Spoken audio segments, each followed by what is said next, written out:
Good day, everyone, especially to our instructor, Ma'am Bern Gomez. Good day, ma'am. And for now, I will going to discuss about the integrated farming of fish and livestock. So what do you mean by integrated farming? So integrated fish farming combines fish, swine, poultry, and vegetable production. No? So this is the coordination or the combination of two or more farming system which each other is maka-benefit. Chicken coops and pens for pigs and ducks can be constructed on the dikes or above the ponds. So ang mga kulungan sa baboy, sa ah, sa manok or even sa ducks is pwede ma-construct no sa dikes or sa embankments ng ponds or sa above ng ponds as long as proper ang iyang location. Fresh animal manure does enter the pond directly, hastening the growth of natural food organism for the fish being cultured in the pond. So ang mga tae sa tae sa hayop, no? Pigs, chicken or ducks, which ang ilang tae is mo enter sa pond, which nag-serve as the material para marapid ang growth ng mga natural food organism, no? Na mostly kaunon sa mga isda. No? For example, the algae, the plankton, or the lablab. Mahingana ng mga organism. No? So, diri pa lamang makita nato ang coordination, no? Between the animal farming and fish farming. Although fish farming is integrated with the husbandry of most domesticated animals, pig and duck raising appear to have been most successful in this respect. No? So the combination of the fish farming together with the domesticated animals. So mostly ang jud ni ang mga most success na mga integrated farming system, or this is the proven or tested na mga combination or the coordination ng mga farming system. No? In the agricultural economy of China, pigs have a special. So ang baboy sa ila is arang ka special, no? Which they are considered as costless fertilizer factories moving on hooves, and pig manure forms the main source of homemade fertilizer. So ang tae sa baboy which nag-serve as the homemade fertilizer sa mga tao dito sa China, no? Which walay balad, way bayad o way balad na igo ra kan ka mag-collect, then mag-ferment, then apply dayon sa imong plants or even sa imong small scale na pan farms, no? Therefore, the farmer must raise them to suit the demands of both fish farming and grain farming. So without the animal production, so dili na siya matawag na integrated farming. So animal production are always important. Kaya ang ilang manure is maka-benefit ang duwa ka farming system, which is the fish and the grain farming system. Pigsties can be constructed on fish farm embankments and cropways, and aquatic plants from the ponds and related water bodies can be utilized to feed the pigs. No, so ang kulungan ng mga baboy, no? Kulungan sa manok, kulungan sa mga ruminants is i-construct sa embankments ng ponds. So embankment means kana nakita no sa picture. So amo dyan ang example of embankments, which in flat surface diya na to i-construct ang mga kulungan sa mga hayop, no? And katong mga cropways and aquatic plants na makita sa integrated farming system, no? Ang kaning mga plants na ini is pwede nato siyang i-process, no? Pwede nato siyang i-process na mag-serve as the food for the ruminants or the pigs or the ducks, no? Nag-serve as na bahog para sa mga animals. Part of the pig manure, raw or fermented, can be used very conveniently for fertilizing the pond, and the rest used for fertilizing agricultural fields. So, regarding sa tae sa baboy, fermented or not fermented, pwede na siyang gamiton, no, sa pag-fertilize ng pond and pag-fertilize sa agricultural fields, no. Pero much better kung i-ferment nato siya, which dagay advantage, no. Dili pareha sa dili fermented, which daghay disadvantage na pwede nato makita. From the point of view of utilization of manure, the production of cattle and chicken are important. So not only pigs, no, importante po cattle and chicken. As mentioned earlier, duck raising association with fish farming has proved to be mutually beneficial. So as well as the duck, no, integrated with fish farming, it's also beneficial, no?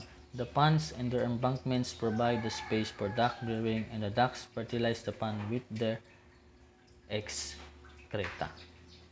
So, as well as feeding on unwanted organisms growing in ponds such as snails, which may be carriers of waterborne diseases. So, dire na part na statements, no, which na ay process na tinabangay gapon na sila, no, which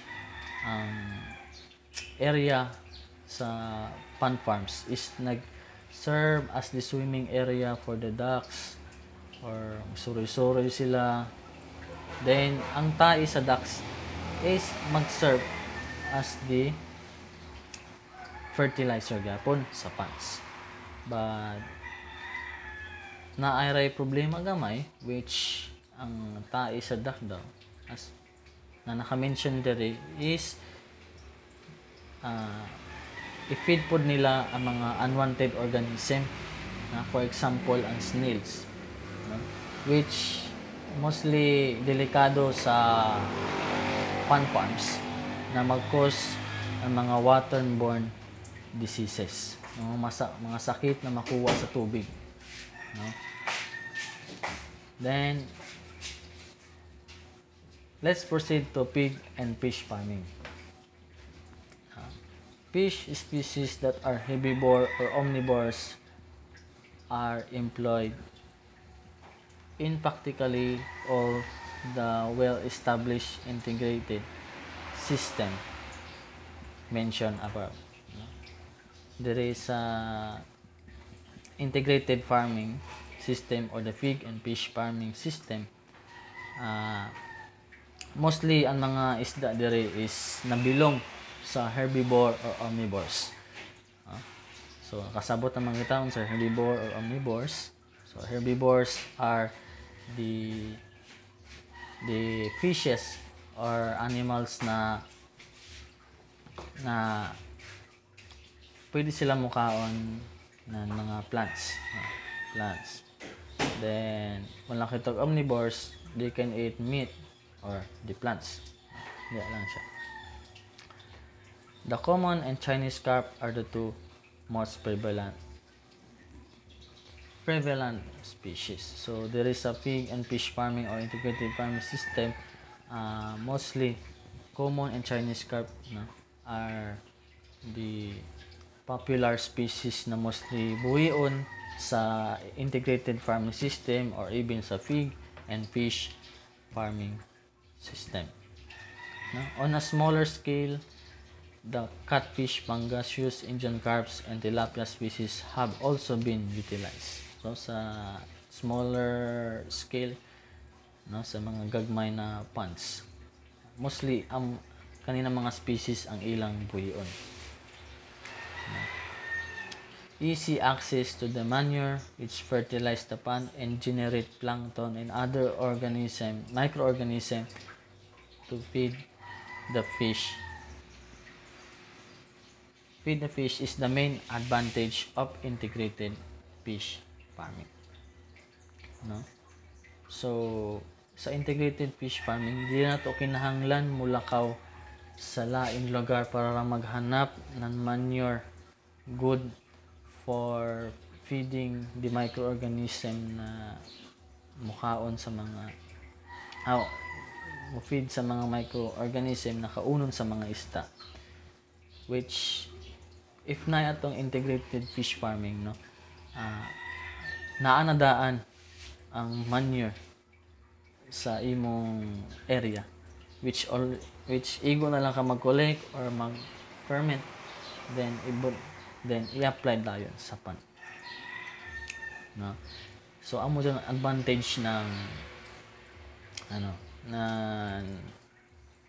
integrated farming system. Laong pa dyan mo madali-dali na mga raw materials na maka-improve sa imong farming system.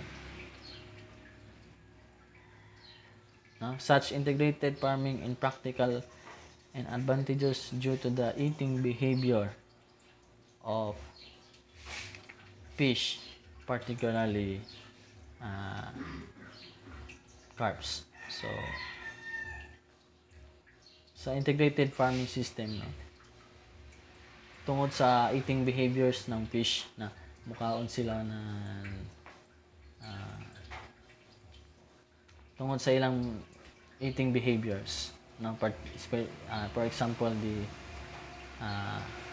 carps, mostly amo jud niyang gamiton kay magpaikaon naman na sila ng bisan ono produced by integrated farming system. Then pig and fish farming.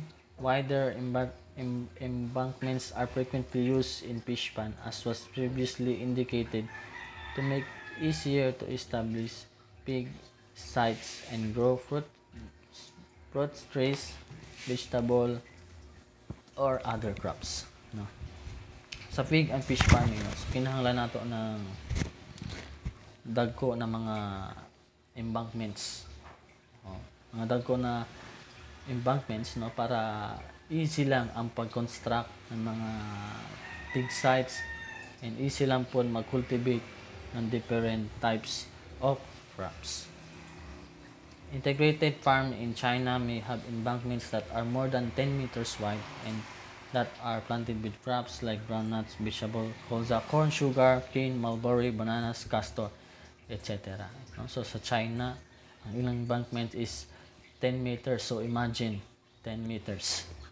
So diri sila magtanom na nagkalain-lain ng mga crops na mostly makaon pud ni sa human and sa animals, even fish.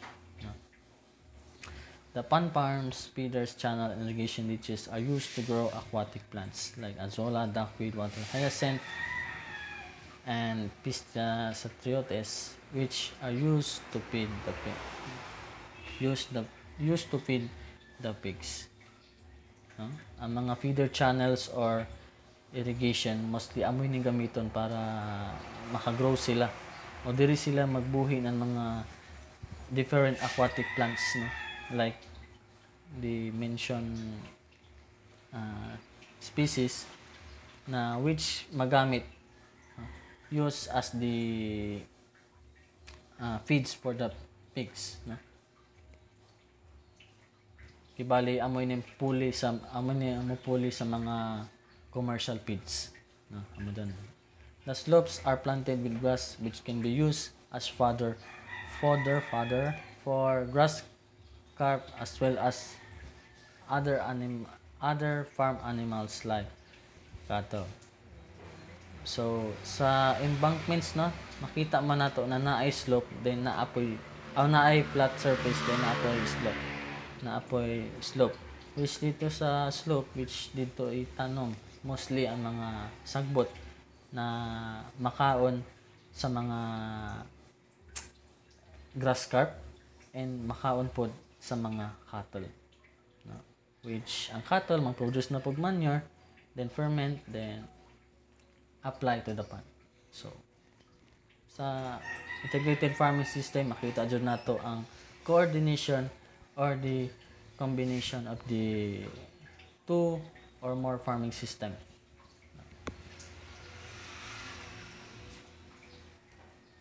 Then so although controlling macrovegetation in tropical fish pond is an significant issue, no? So kaning pag-control sa macrovegetation, so pag-control sa mga plants in tropical ponds is isa sa mga problema. But China's integrated agricultural system use this vegetation as a vital food source. Even dili siya isa hay problema ang pag-control, but it is very important gihapon, no, sa integrated farming system, especially sa pig and fish farming, which ang kaning mga macrovegetation is mag-serve as the feeds not only for animals, in land animals, but also in fishes, no? Given that production is often strong, quite large stocking rates are used. So, for example, if taas na ang production ng atong mga different types na macrovegetation or ng plants, so kinahanglan po nato ng taas na stocking rate ng animals or even fish, no, para mabalance ang ilang kahamukon or the ratio, no. So polyculture is increasingly frequently used because of the range of food materials that become accessible in the ponds. So mulang kita polyculture, this is the combination of the crops or crop production and animal production, no, which accessible siya na pwede magamit as the food, no, food materials na magamit sa pond. Each hectare of pond is filled with roughly 60,000 early fingerlings of various species measuring 20 to 30 grams are stocked per hectare of ponds. On the pond embankments or on adjacent property, pig sties are constructed. Different numbers of pigs are raised in response to the size of the pond. In China, farms typically grow 45 to 75 pigs per hectare.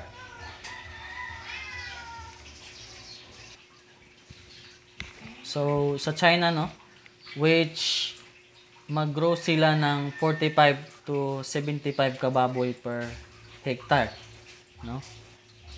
However, some farms may breed as many as 90 pigs per hectare. So mo increase pa dyan, not only 45 to 75 but also mo increase po sila 90 hectare. 90 pigs per hectare, no? Around 7.8 to 8 tons of manure are produced annually each pig on average, no? So kada baboy sa 45 to 75 and 90 makaproduce sila ng 7.8 to 8 tons na manure, no, annually or kada tuig. So pasabot 7.8 tons to 8 tons, so maka-produce sila ng 7,800 kilo to 8,000 kilo na manure sa kada tuig, no? This equals 351 to 600 tons of manure per hectare per year and very high organic matter loading in the ponds. So in 1 hectare naa diya ang 45 to 75 or 90 kababoy, which every hectare is makaproduce sila 351 and 600 tons na tae or manure per hectare, no, per year na dyan, every year. So kung atong i-convert otro sa kilo, which every year per hectare makaproduce ng 351,000 kilo na tae sa baboy. Then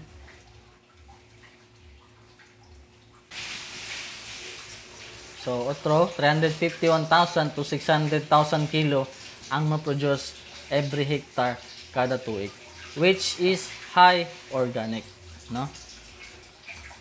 Even greater rates of 150 to 200 pigs per hectare of pan area are reportedly maintained in Taiwan.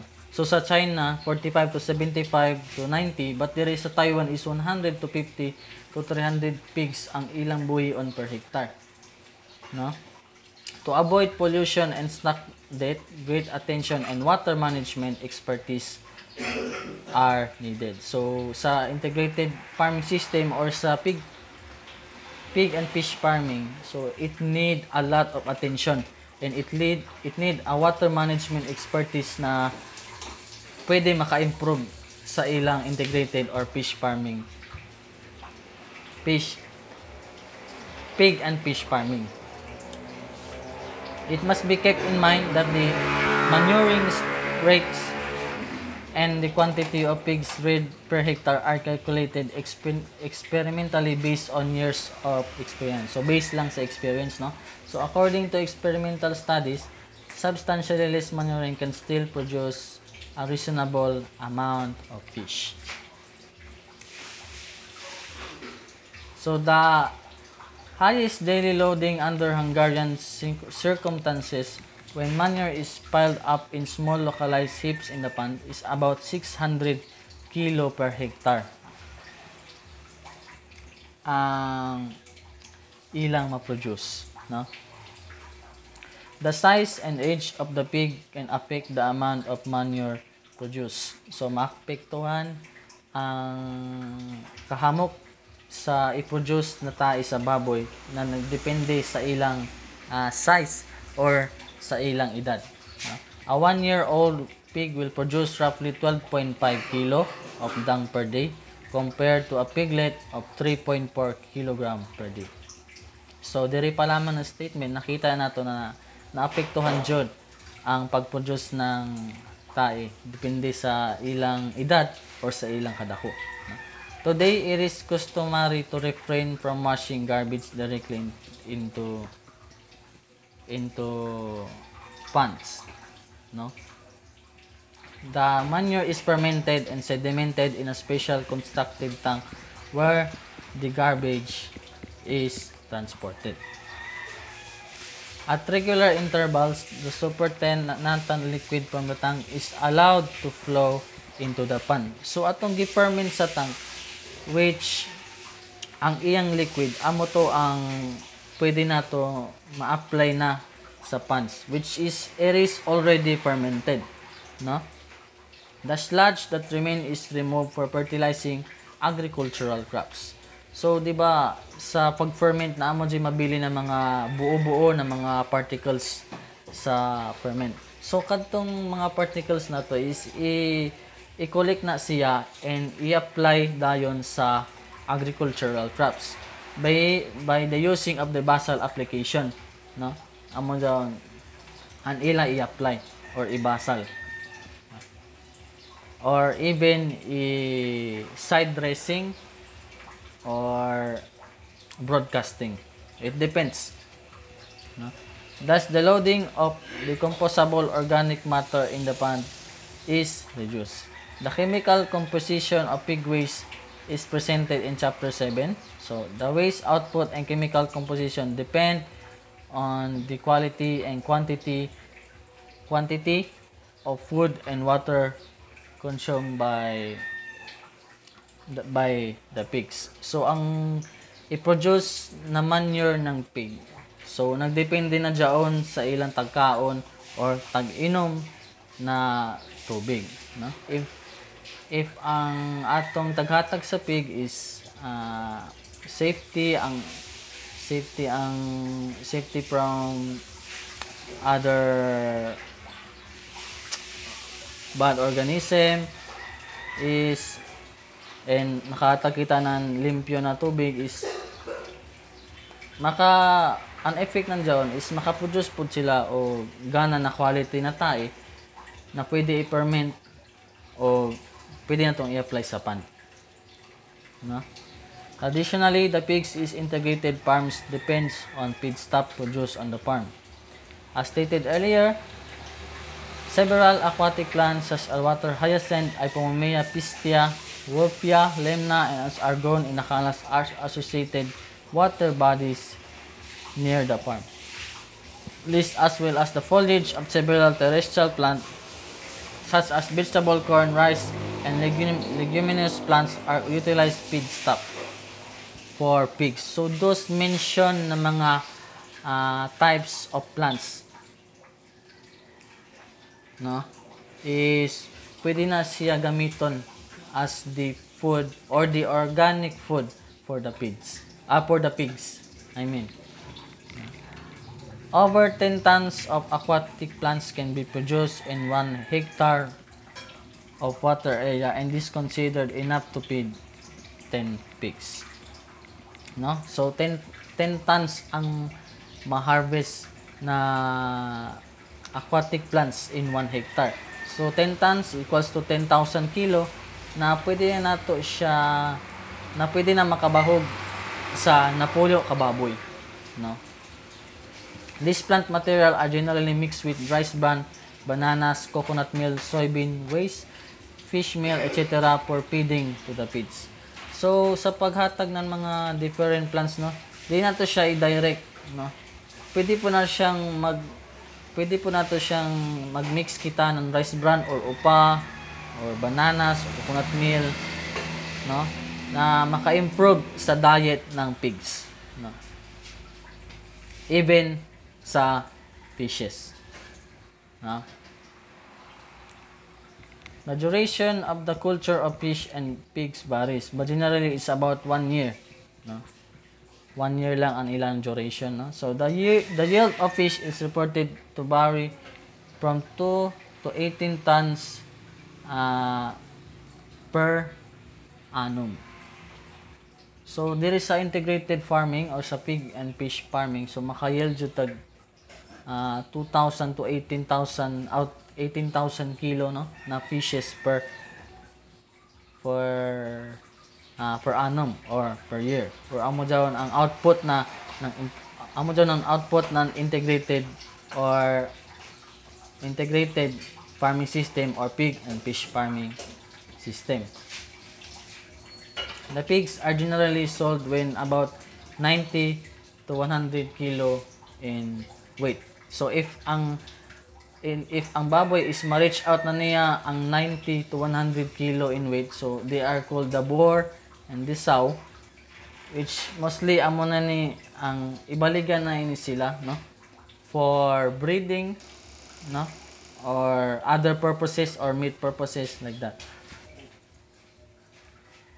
The overall economics of combined fish and pig raising depend on the local condition. It has, however, been clearly demonstrated in many areas that the adoption of such integrated farming increases the productivity per area and input, and it also increases the farmer's income by a factor of 2 or more. So, not just one factor but 2 or more factor ang ma-receive ng farmer, no, which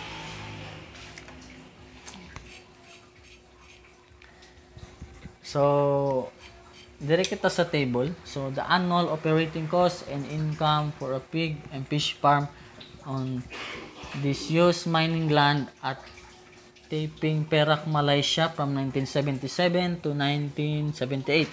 After Tan and Co 1980, reproduced with permission of ICLARM. So makita nato dire ang whole financial report, no, regarding sa integrated farming system or sa pig farming system. So for the summary of this financial report, no, so ang iyang net income is muabot jud og 26,550 gikan sa puhunan na gikan sa puhunan na 70,050, no? So arang kadako na advantage, so makita na nato, ma-identify na nato na grabe jud kabagsik ang integrated farming system or the pig and fish farming system. So as you can see in picture, these are the example of the integrated fish farm. So nakita nato no sa embankments ng fish pond is naa diri ang mga kulungan sa baboy, and then sa slope which is the grass, which I mentioned earlier na ang grass is good for the cattle and good for grass carp, no? Naamoy ng ilay bahog. So amo jaon example. Then kani example po ni. So dire na na integrated farming, no? So 20 or 30 ka pigs lang ang maigo dire na integrated farming system or pig fish farming system, no? Which ang ilang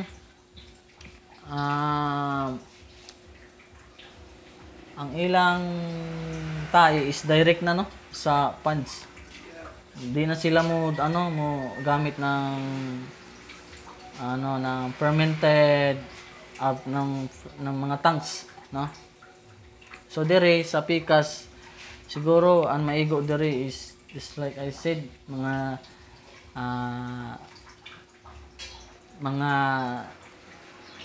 40 to 90 or 100 to 150 ang maigo dire na baboy, no?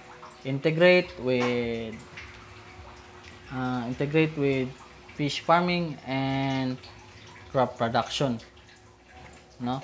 So sa dire na part which siguro na ilang tanks na dito pag ferment ng different garbage and different ang mga manure which i-deploy sa ponds para maka-produce ng or makadako ng population ng different microorganism na pwede makaon sa isda, no? So that would be all. Thank you very much. God bless.